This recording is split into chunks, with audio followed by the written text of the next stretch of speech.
Hey guys, this is Steven with FAS Management Solutions, and today we're going to talk about 5 strategies that you can use when managing or leading a remote team. We'll start off with availability, attention, leveraging technology, tackling the tough conversations in a remote environment, and number 5 is trust. Availability. This one seems like the easiest strategy that we will discuss today, but I also think it deserves to be on this list because of how important it is. When you're working on or with a remote team and you are leading a project or you're going to have a meeting, it's important for you as the manager to make sure that you know what time zones your employees are in. I know it seems obvious, but there's been numerous cases with leaders that have set up a meeting at 7 a.m. in the morning on Eastern time, only to realize a bit later that their West Coast partners are now waking up at 4 and 5 o'clock for that meeting. I happened to be in a meeting where we had a leader that lived outside of the continental US, in Hawaii actually, and there was a meeting that leader was required to attend. This idea of availability had completely slipped the minds of those that were responsible for setting that meeting up. So as we were all getting up and getting ready to pay attention at 7, 8, 9 o'clock on Central Standard Time, that employee in the group that was calling in from the Hawaii location, it was about 2 or 3 a.m. for those guys. They still made it to the meeting, but upon reflection, we really learned a little bit of a lesson about availability. Availability also means that you can be available during different times of the day rather than the normal functional 9 to 5 that you see in most regular business hours. I personally prefer to work 9 to 6. I have employees that work on my team that prefer to work 6 to 3. It works out better for their children and for getting them to and from school. I like to wake up in the morning and ensure I have some coffee and take my dog for a walk and talk to the fam before I go to work. Being available means that you are just that. You are available. It does not mean that you are tied to a desk. It means that you are reachable and you are able to do your job from wherever you are. One of our responsibilities as leaders is to make sure that when we say we're available, we truly are. If you are scheduling meetings when you are at the airport or when you are driving, then you will not be able to engage with your team to the same level you would if you were sitting down in front of them in an office building. Now, many of you will say, but I can do 2 things at once. I can drive and talk. Yes, you can. I'm not saying you should, but yes, you can. But I will ask you this. Do you believe that driving and talking is going to show your employee that you are just as engaged as if you were sitting across from her or him at a business meeting? Availability also means flexible hours should allow your team the ability to do those things in their social life that they are responsible for without missing a beat for those things in their professional life that they are responsible for. All right, guys, I led into it last time, and I want to make sure that I talk about attention. This is a subset, or this is a crossover of availability. When you give someone your full undivided attention, you are showing them that you are engaged or that you are invested in what they are talking about. Much like availability, attention is one of those areas that, as a leader of a remote team, you want to make sure you invest some time in. And what do I mean by that? What do I mean by attention? What I mean is this. When you walk around your office or your place of employment, or you visit the physical site where you do business on occasion, how do you pay attention to the people that are surrounding you? Make eye contact, you have conversations, you may give them a wave, you may just look in their direction and nod. Those same activities, those same concepts need to be applied to your remote team. In some cases, they need to be applied even more so. Sometimes as a remote team member, even as a remote team leader, it's hard to understand or gauge the attention that your team member or your leader is giving you. Making sure that you're giving your team the attention that they need, also sometimes the support they need, is a requirement of a leader in a normal situation. With a remote team, it's even heightened. You want to make sure that your team knows that they have your attention when they do get a hold of you. You want to make sure that when you are leading or you are involved, especially in a video conference, that you are giving that team your attention. Nothing is worse from a teammate or from a leader than to see your team presenting something to the group and have you focusing on a computer looking this way. That employee knows you're not listening to them, and they will internalize it. And they will start to think about, if you're not listening to them now, maybe you're not listening to them when you're on the phone. Maybe you're not listening to them when they send you an email. Maybe you're only giving them half-hearted responses because you have other, more important business to do. Now, as an employee, I know that when my boss only gave me half of their attention, I felt diminished. I felt like my role was lessened, or the point I may have been trying to make was not as important to them as it was to me. And while that may be true, I wanted them to at least fake it. Not telling you to fake it. I'm telling you to engage. Give your employees, your remote employees, your local employees, give them the attention that they need. Make sure they know you are involved and in tune with the things that they are saying, the actions that they are doing, or the productivity that they are bringing to the table. Technology. Technology is a must-have for the leader of remote teams. The software or the application you use don't matter as much as the way that you use it. Using applications such as Slack, Google Hangouts, FaceTime, Skype, they are all a means to an end. As the leader, you want to make sure that you are using those communication styles effectively. A common misstep when leading remote teams is to create almost a second tier or a second level of employee working within your team. Have you ever been on a video call or a video conference where there was a boardroom full of people and you were the only one video chatting in or conferencing in? Did you realize that that entire group was looking at you and only you on a screen? Or perhaps a picture-in-picture view of you and the presentation that was going on at that time? How did that make you feel? For most of us, that makes us feel a little bit awkward. We know that we are in the spotlight. Now let's imagine this. You're leading that remote team, and a requirement you make for your entire team is to remote in from their desks. Now, you don't need the big boardroom.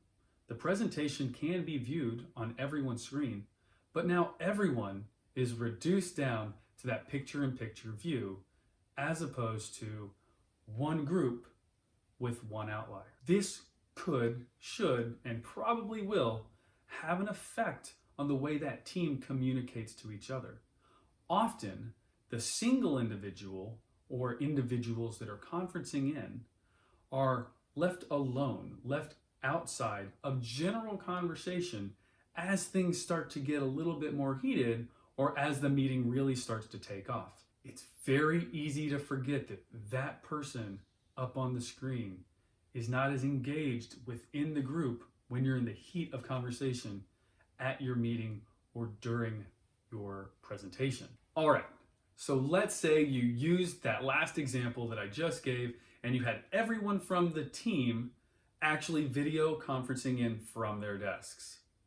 Now, have you ever seen someone present from their desk or been a part of a conference call where that person's face was this close to the camera? It's kind of weird, but you're just a floating head participating and hoping no one really knows that, this is kind of what your face looks like the whole time. Pretty frightening, isn't it? Nobody wants to be that much on. You could think about pulling the camera back a little bit and maybe giving yourself a little bit of depth. This is something I've also been working on personally as I've been trying to start these films and do the editing myself.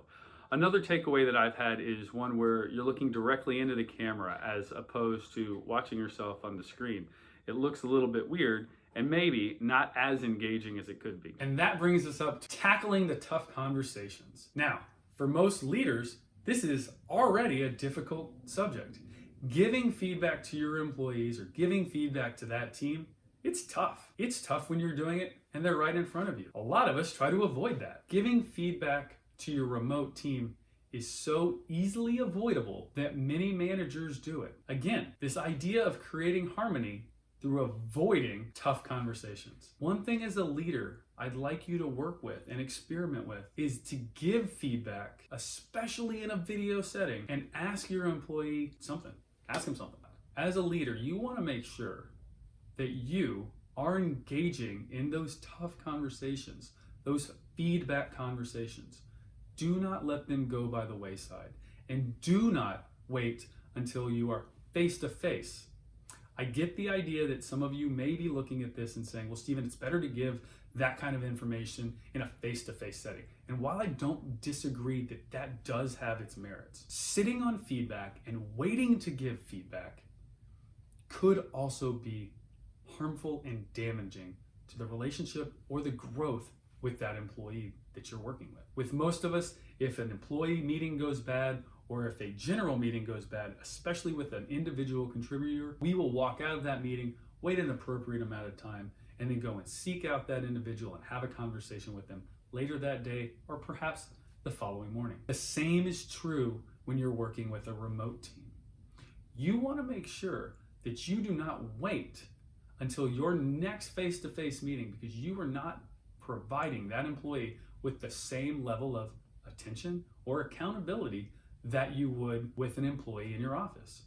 Again, you are almost delegating them down or relegating them down to a second level employee. And nobody wants to be the second level employee. I would challenge you to be the leader that you would be with every employee with your remote team. And yes, that does come with its own challenges. So if you are giving critical feedback or constructive criticism to one of your employees, I suggest doing it with a video conference style setting as opposed to just a phone call. And I would never give that kind of feedback over an email or through an instant messaging system. So much about our body language, inflection, and the tone in which we say things are not construed over a medium such as email or instant messaging systems, that is by far one of the worst ways to communicate or give feedback to a remote team member with faster turnaround.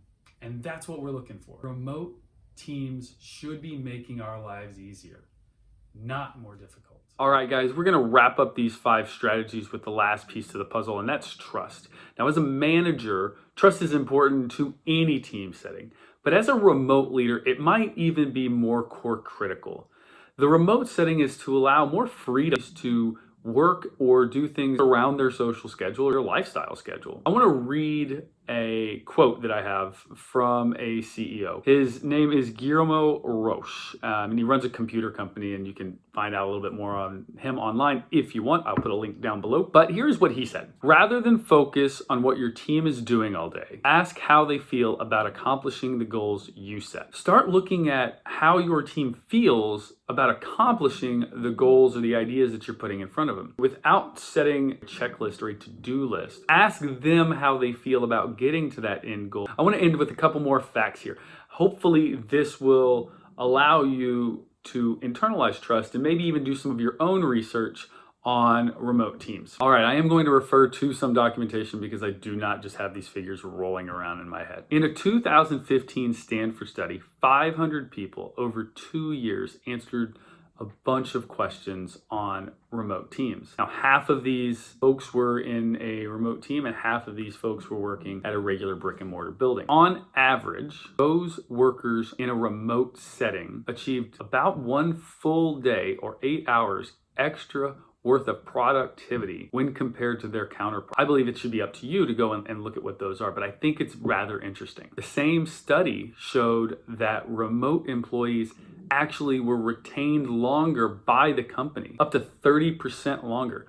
So imagine that. One of the biggest costs a company incurs is training or redeveloping employees, bringing them on, onboarding them. If you have a 30% retention increase, not only are you getting the productivity that we talked about before, but you're also having those same employees stay and work within your organization for a longer period of time. There was an estimated $5 billion savings to companies throughout the US for all of the participation in remote teams. This is things like real estate and reimbursement for travel that they did not have to do. That's an amazing reason, and it's one of the reasons why remote teams are not going anywhere. So having you here and having you talk about this and hopefully commenting down below and adding to the forum and putting your own thoughts and ideas out there, this isn't going away anytime soon. I do hope that you found this video beneficial, and I do hope that you are commenting and adding your own voice to this managerial community that we're trying to create. Hey guys, we're part of the video where I ask you to like and subscribe, but I am also going to ask this.